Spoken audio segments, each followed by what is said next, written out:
You know that feeling on the course, right? Where one club just feels absolutely perfect in your Oh hands. yeah, like it just sings. Exactly. But then the very next club, same set, just feels a little off. Mm-hmm. Subtly different. It's like you almost have to change your tempo, even without thinking about it. What if, every club felt like that favorite one? That's the dream, isn't it? That Mhm. consistency. Because those little differences, they can really mess with your game. Definitely. And that's what we're getting into today. We're doing a deep dive into the science behind making clubs feel consistent, how they're balanced. Right. And specifically, we're looking at two main ways. The classic swing weight fitting and the more, let's say, dynamic moment of inertia fitting, or MOI. These are the methods meant to give you that consistent performance, driver through wedges. Yep. And we've dug through quite a bit of expert material to really break these down, look at the pros and cons. And help you figure out which approach might actually make a difference for your game and, well, why it even matters. Okay, let's do it. All right, let's start with the one most people have probably heard of, swing weight. What is it, really? More than just like D2 on a spec sheet. Right. Fundamentally, swing weight is about how heavy the club feels when you swing it. Not the total weight, but how that weight is distributed. So the balance point matters? Exactly. It's a combo of total weight, the balance point, and crucially, its distance from a specific pivot. That's what gives you that feeling of heaviness or lightness. Okay, so perception of weight, not just sheer grams. That's key. How do they even measure something that sounds so feel-based? Well, they use a special tool, a swing weight scale. Okay. You place the club on it, and it pivots at a very specific point, 14 inches from the butt end of the grip. Always 14 inches. Always 14 inches. Yeah. The scale measures the torque, the rotational force right there. And then that reading gets converted into that letter number scale we all know, A0 up to G9. Ah, the famous D numbers. D0, D1, D2. So what's the practical meaning behind those? Think of it like a sensitivity reading for feel. A D0 means a certain amount of torque, like 215.75 inch-ounces. But here's the kicker. Yeah. Moving just 1 point, say D0 to D1, is only about 1.75 inch-ounces of torque. That's roughly the same effect as adding just 2 grams to the head weight. 2 grams. That's tiny, like less than a coin. Exactly. It shows how sensitive swing weight is. Tiny changes make a difference you can often feel. Wow. Okay, so what things have the biggest impact on that number then? Is it mostly the head? The head weight is big, yeah, but club length is actually massive. Oh, massive. Add just half an inch to the club length, and you can jump up about 3 swing weight points. 3 points for half an inch. Seriously. Yep. And shortening it does the reverse. That's why in a standard set, the head weights get progressively heavier as the clubs get shorter, from driver down to wedge. Ah, so they're trying to keep the swing weight roughly the same despite the length changing. Exactly. It's an attempt to maintain a similar feel. Makes sense. What about the shaft and head weights themselves? Oh, definitely important. Take a driver, say 45 inches. Drop 10 grams from the head.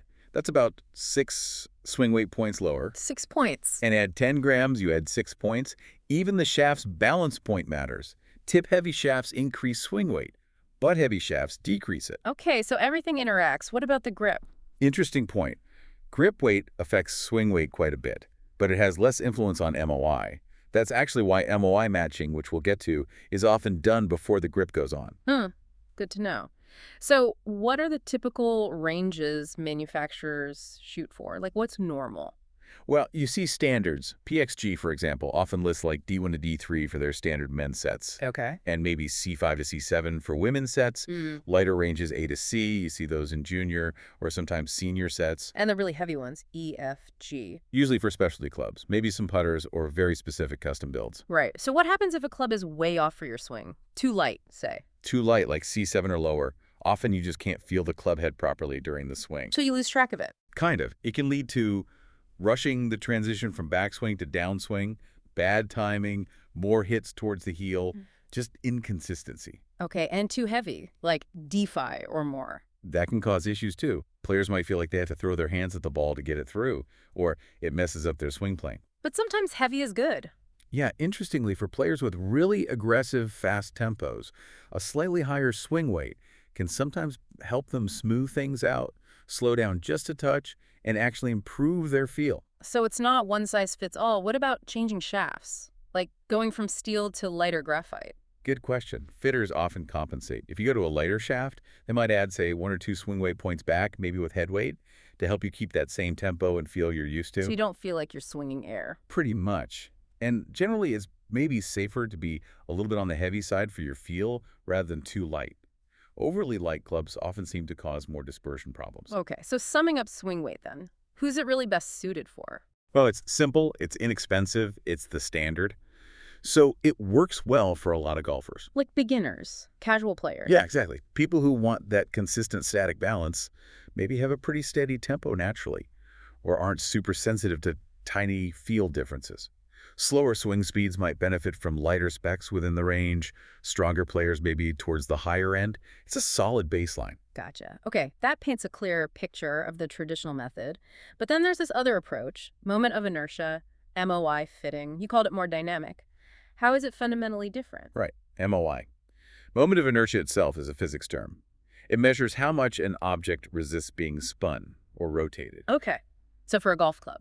It translates directly to how much effort it takes you, the golfer, to swing that club around your body and release it through impact. Effort. Okay, that sounds different than just balance. It is.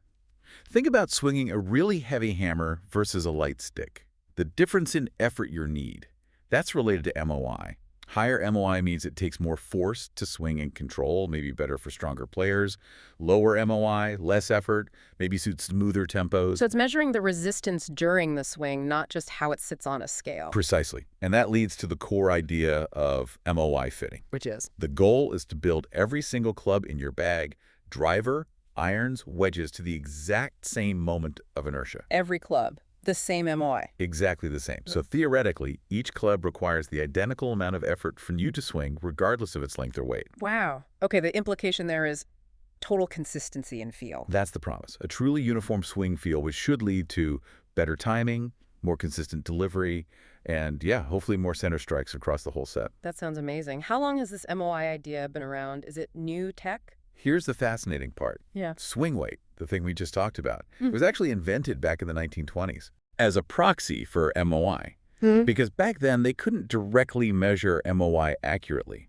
The tech just wasn't there. No way. So swing weight was like the best guess for MOI at the time. Pretty much. Now, with modern equipment, we can actually measure and match MOI directly and personally. It's like swing weight was the sketch, and MOI is the detailed blueprint. That's a huge shift. So if swing weight was the proxy, and now it can measure the real thing, how does a fitter find my perfect MOI? It sounds super personal. It is very personal. There are two main ways they typically do it. Okay. One is the favorite club method.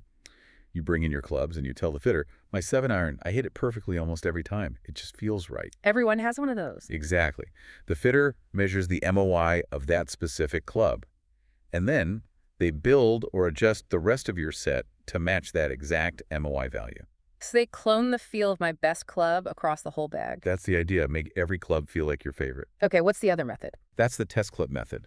The fitter has a special club, usually an iron, with adjustable weights, head weight, maybe weights in the shaft or under the grip. Right. You hit balls with it, and the fitter tweaks the weights, changing the MOI. You give feedback that felt smoother, that felt too heavy, that one felt easier to swing on plane, until you find the setting that feels the absolute best for your swing, your effort level.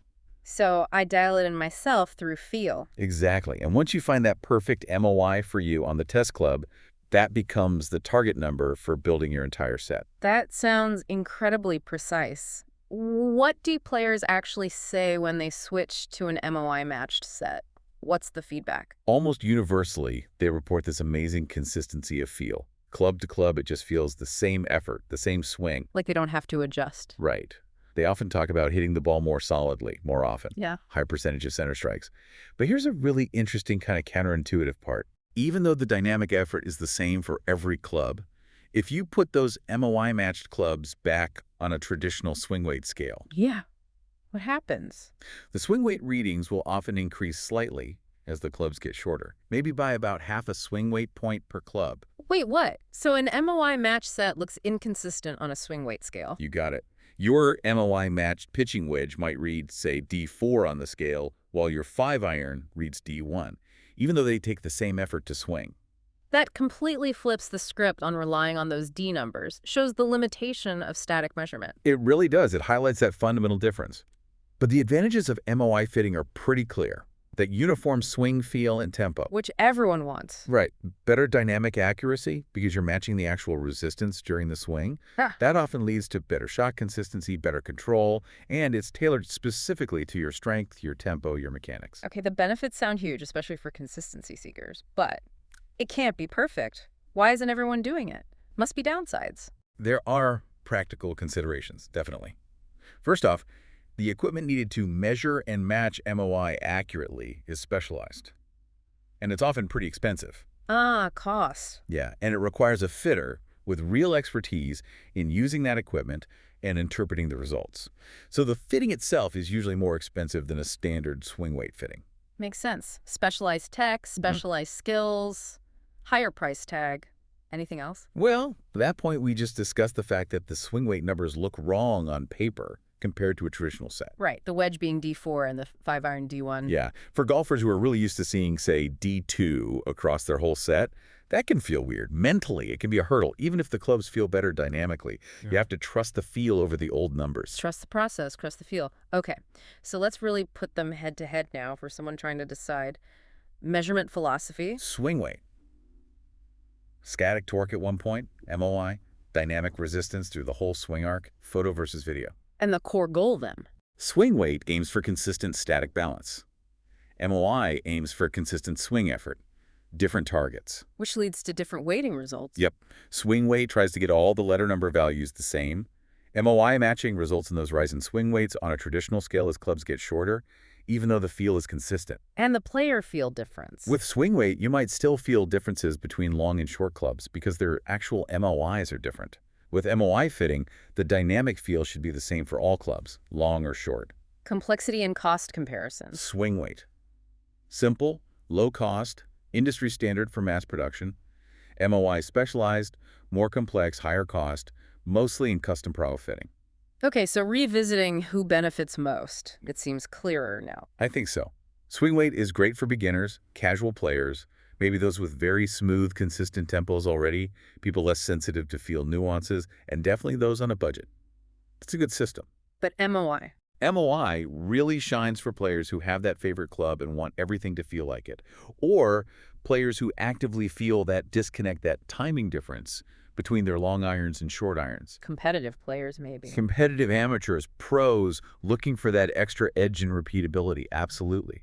Also, golfers with unique physical needs, maybe very low strength or super fast transitions, or conversely, very strong players who need a higher MOI for control. And single-length iron players, it's almost essential for them. Right, because all the clubs are the same length, you really need the effort to feel the same. Okay, that clarifies the who significantly. Now, practically speaking, making the adjustments, what tools are we talking about? Swing weight fitting. Basically just need that swing weight scale. Pretty straightforward. And MOI. Needs a specialized MOI measurement machine, much more high-tech. Okay. And how do they actually change the weight or balance? Is it just lead tape? Lead tape is still an option, sure.